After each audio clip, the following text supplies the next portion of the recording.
नमस्कार सर जी। मेरा एक प्रश्न था कि दुःख में सुमिरन सब करे, सुख में करे ना कोई, जो सुख में सुमिरन करे, दुःख काहे को होय? इसको मैं थोड़ा समझना चाह रहा था।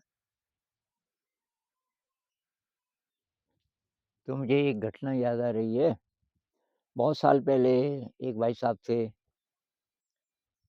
अ, उस समय तो बहुत हेल्दी थे, 55-60 साल के थे, लेकिन अभी बहुत हेल्थ उनकी अच्छी थी।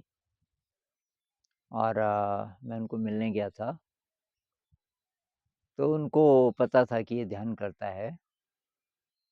तो वो कहने लगे कि यार तुमको तो प्रॉब्लम है ना, शारीरिक तुम्हारे ये शरीर में काफ़ी प्रकार की चीज़ें रही, डिसऑर्डर रहे, और वो ध्यान से ठीक हो जाते होंगे, तुम तो इसलिए कर रहे हो क्योंकि जो दुखी इंसान है, कष्ट में है, वही तो ध्यान करेगा। अब मैं देखो तो मुझे क्या ज़रूरत है ध्यान करने की? मेरी ज़िंदगी ठीक-ठाक है, मेरा शरीर बहुत हेल्दी है, कोई प्रॉब्लम नहीं है। और ये बहुत लोगों की धारणा होती है कि ध्यान में वो लोग जाते हैं जिनको कोई प्रॉब्लम होती है। तो कबीरदास जी का ये बहुत अच्छा रिमाइंडर है कि सुख में अगर आप ध्यान सीख गए, जब आप सुखी हो, जब कोई प्रॉब्लम नहीं है ज़िंदगी में, तब आप आगे बढ़ोगे। क्योंकि अगर आप ऐसा नहीं करोगे, अगर आप दुखी हो और तब मजबूरी से आप ध्यान के रास्ते पे आगे बढ़ रहे हो, तो ज़्यादा प्रगति होने वाली नहीं है। क्योंकि तब तो सारी एनर्जी तुम्हारी उस पे लगती रहेगी और इच्छा ये होगी कि मैं कैसे सुखी हो जाऊँ, और सुखी होने के बाद शायद फिर आप ना करो ध्यान।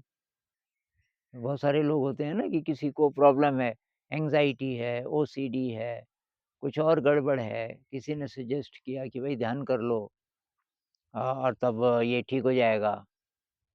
अब उसने ध्यान का अभ्यास किया कि हाँ जी, मेरे को डिप्रेशन था, अभी ठीक हो गया। 2 साल पहले तक था डिप्रेशन, अभी मैंने ध्यान का अभ्यास किया। भई अभी भी करते हो? नहीं किया, अब तो छूट गया, अब तो मैं ठीक हो गया। ये बहुत बड़ा मिसकंसेप्शन है। और कहते हैं बुद्ध के ज़माने में वो अपने संघ में बीमार लोगों को आने ही नहीं देते थे। क्योंकि लोगों को जब पता चला कि ध्यान से बीमारियाँ ठीक हो जाती हैं, तो लोग उसी के लिए जाने लगे वहाँ। तो जब ये पता चला तो बुद्ध ने बोला नहीं भाई, इनको बोलो ठीक हो के आओ वैद्य जी के पास। उस समय तो आयुर्वेद बहुत बढ़िया था। तो ये जो रास्ता है ये सुखी इंसान के लिए है, दुखी के लिए नहीं है। मतलब दुखी इंसान ठीक होने के लिए इसका उपयोग कर सकता है, लेकिन ये वाली अप्रोच होनी चाहिए कि मुझे शारीरिक रूप से ही ठीक होना है, इतना काफ़ी नहीं है। मुझे सचमुच अपने जीवन को सफल बनाना है। तो तब आप शरीर ठीक-ठाक है और आपकी इनकम ठीक-ठाक है, घर ठीक-ठाक चल रहा है, तो अब ज़रूरत नहीं है, तब आप ऐसा नहीं बोलोगे। तो पतंजलि जी इसलिए बोलते हैं कि भई यम नियम उनके जो हैं, तो यम में तो वही बातें लगभग जो शील, बुद्धिज़्म में शील है, ब्रह्मचर्य है, चोरी नहीं करना, हिंसा नहीं करना इत्यादि। लेकिन नियम में पतंजलि जी ने 2 बातें बोली। एक तो हायर पावर पे 100% विश्वास, आप जिसको भी मानते हैं, तो हायर पावर पे 100% विश्वास, एक। दूसरी बात, आपके जीवन में सैटिस्फैक्शन हो, सुख हो, कोई प्रॉब्लम नहीं है, तब आप आगे बढ़ सकते हो।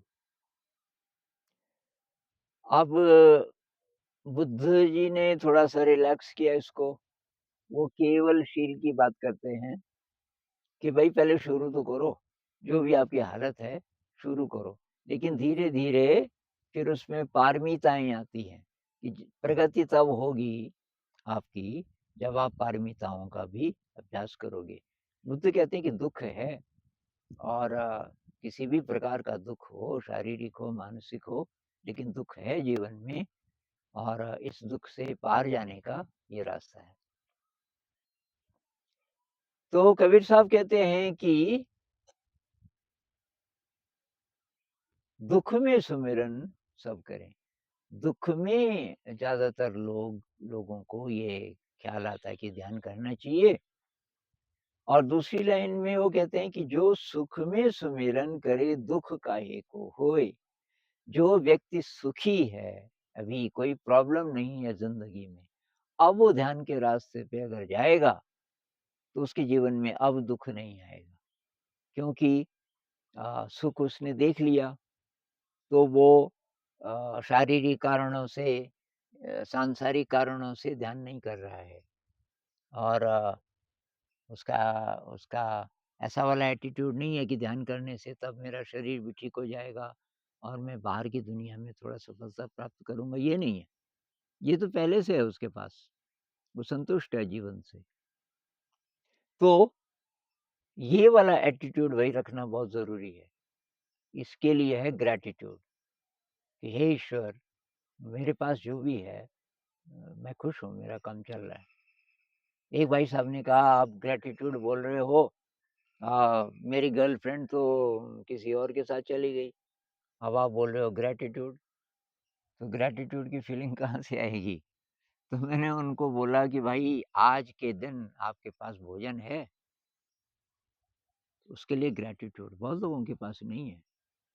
आज के दिन आपके पास कपड़े हैं, सोने की जगह है, आप स्वस्थ हो आज के दिन, आपके शरीर, आपके सारे अंग ठीक-ठाक हैं, आपको पीने का शुद्ध पानी मिल रहा है, आज के दिन सूरज की रोशनी पड़ेगी आपके शरीर पे। आज के दिन ऐसा खतरा तो नहीं है कि बम गिर सकता है, आपका मकान समाप्त हो सकता है, जैसे यूक्रेन में हो रहा होगा। भई ये सारी चीज़ें हैं, बी ग्रेटफुल कि भई हे ईश्वर, हे अल्लाह जिस भी शक्ति को आप मानते हो और किसी को नहीं मानते, तो ब्रह्मांड को कि भई आपने ये सब मुझे दिया, मुझे साँस उपलब्ध है, मेरा शरीर आज स्वस्थ है मेरे पास सारी बेसिक चीज़ें हैं। जो है उसके लिए ग्रेटफुलनेस की फीलिंग तभी आप ध्यान में आगे बढ़ सकते हो, शिकायत नहीं। चाहे कैसी भी परिस्थिति हो, आप सुखी रह सकते हो, अगर अंदर से ये एटीट्यूड बन जाए तो और तब प्रगति होगी ध्यान में। वो कहते हैं ना वो रक्स जंजीर पहनकर भी किया जाता है। वो शायर ने पता नहीं ये लाइन क्यों बोली होगी, लेकिन हम इसको यहाँ अप्लाई कर सकते हैं। रक्स का मतलब है डांस। जंजीर कोई पहना दे, आपके पैरों को बाँध दे, आप तभी भी डांस कर सकते हैं। तभी भी मतलब आप खुश रह सकते हैं, कितनी भी विकट परिस्थितियाँ हों। तो पहले ऐसा एटीट्यूड कि भई हे ईश्वर, आई एम ग्रेटफुल। जो परिस्थितियाँ हैं मेरे जीवन की, आई एम ग्रेटफुल। ये जब होगा, तो तब जाके आप इसमें ध्यान में आगे बढ़ोगे, क्योंकि तब आपकी नज़र संसार की तरफ नहीं होगी। कबीर साहब एक और जगह कहते हैं ना कि जब तक नाता जगत से, तब तक भक्ति न होए। नाता का मतलब साइकोलॉजिकल सैटिस्फैक्शन जब तक आपको दुनिया की चीज़ों से मिलता है, जब तक आप खुशी दुनिया की चीज़ों में ढूँढ रहे हो, बाहर-बाहर की चीज़ों में, पैसे में, प्रसिद्धि में, नाम में, मेरी नौकरी लग जाए, मेरी शादी हो जाए, जो लड़की मुझे पसंद है वो मेरे साथ अच्छी-अच्छी बात करे। जब तक बाहर कहीं भी कोई व्यक्ति, कोई पोज़ीशन आपके लिए बहुत इम्पोर्टेंट है, अंदर की फीलिंग से ज़्यादा इम्पोर्टेंट, तब तक भक्ति न होए। नाता तोड़े हरि भजे। तो वो कहते हैं कि स नाता तोड़े का मतलब ये नहीं कि घर से चले जाओ इधर-उधर। नाता तोड़े मतलब साइकोलॉजिकली जब आप इंडिपेंडेंट हो जाते हैं। साइकोलॉजिकली आप दुनिया पर निर्भर नहीं हैं। आप परिवार में हैं, सब निभा रहे हैं। आपके बीवी-बच्चे हैं, माता-पिता हैं, जो भी है, सबके साथ ठीक निभा रहे, लेकिन psychologically you are free. Psychologically आपकी अपनी यात्रा है अंदर की। तो तब जाके आपकी प्रगति होगी। तो सुख में सुमिरन जो करे।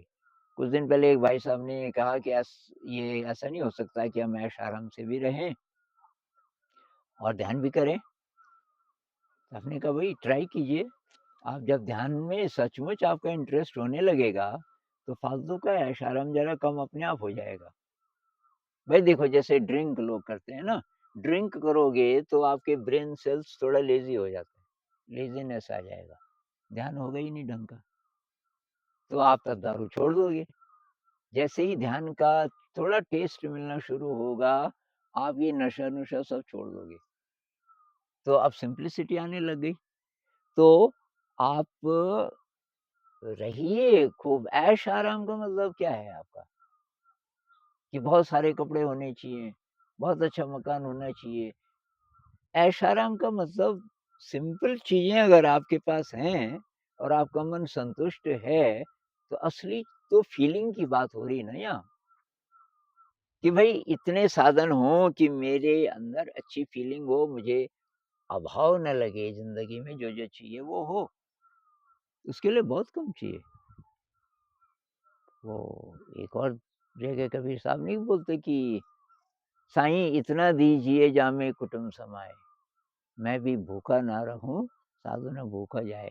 थोड़ा-सा अतिरिक्त अपनी भूख मिटाने के अलावा थोड़ा-सा अतिरिक्त ताकि किसी की मदद आप कर सको।